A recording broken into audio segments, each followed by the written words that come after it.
And a big story out of Washington today, senators on the Judiciary Committee grilling former Deputy Attorney General Sally Yates over her time in the Obama administration and the investigation into Michael Flynn. Listen. Did Comey go rogue? You could use that term, yes. Are you saying that the Flynn case should be dismissed because the lies were not material to a legitimate investigation? No, I think, Senator, they were absolutely material to a legitimate investigation. All of them hated Trump, right? No, Senator, they did not hate Trump. My next guest is on that committee. Let's bring in Republican Senator Ted Cruz of Texas. Senator Cruz, what was your biggest takeaway from that hearing this morning?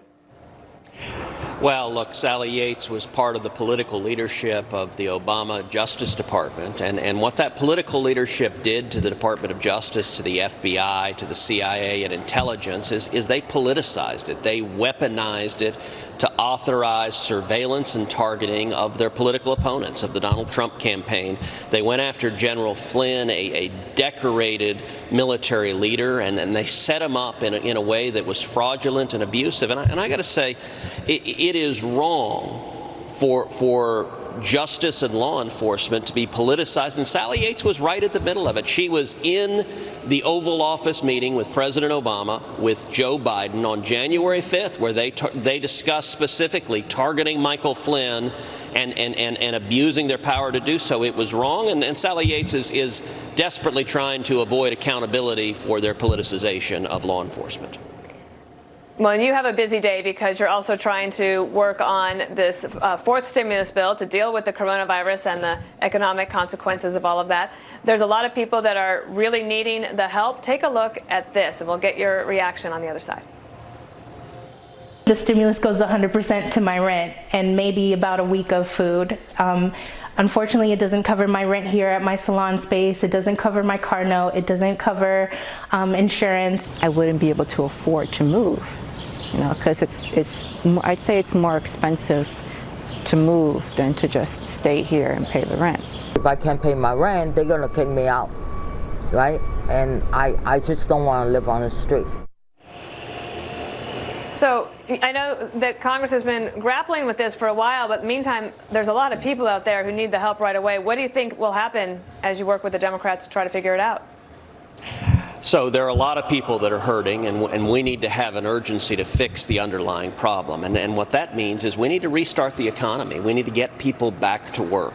If you look at what's played out in the last 6 months, we've got two simultaneous crises. We have a global pandemic that's cost the lives of over 600,000 people. And we have an economic catastrophe where over 51 million Americans have lost their jobs. And the problem is Nancy Pelosi and the Democrats, the bill they're pushing forward is a $3 trillion spending bonanza that does nothing to bring those jobs back. She's just shoveling cash out the door to her friends. I think our priority should be recovery. I'm introducing this week legislation in the Senate that is focused on restarting the economy, helping the small businesses that had closed, they're just starting to open up, helping them survive and grow and prosper and hire their workers back. And it does that by lifting the taxes, lifting the regulations, making it possible for small businesses to bring the American economy back. That's got to be our priority. While you were talking, I just heard in my ear that Senator McConnell has just announced that the Senate will stay in session next week to try to get this done. It's kind of unfortunate that it can't get done before then, since people need the help. What do you think will be the thing that breaks the logjam? Do you think President Trump needs to get more involved? Well, I spent about 7 hours with President Trump last week on Air Force One, flying to and from Texas when he went down to Midland, and we talked about this at great length. And the case I made to the president is exactly what you and I were just talking about a moment ago, that the priority has to be jobs, getting people back to work.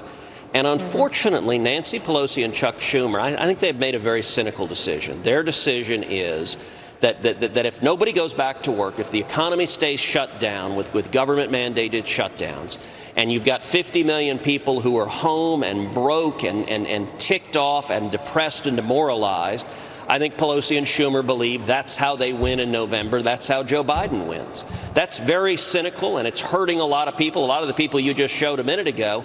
But I think the answer for Republicans is we need to lean forward and say, no, Texans want to work, Americans want to work, and the government is going to stop shutting your businesses down.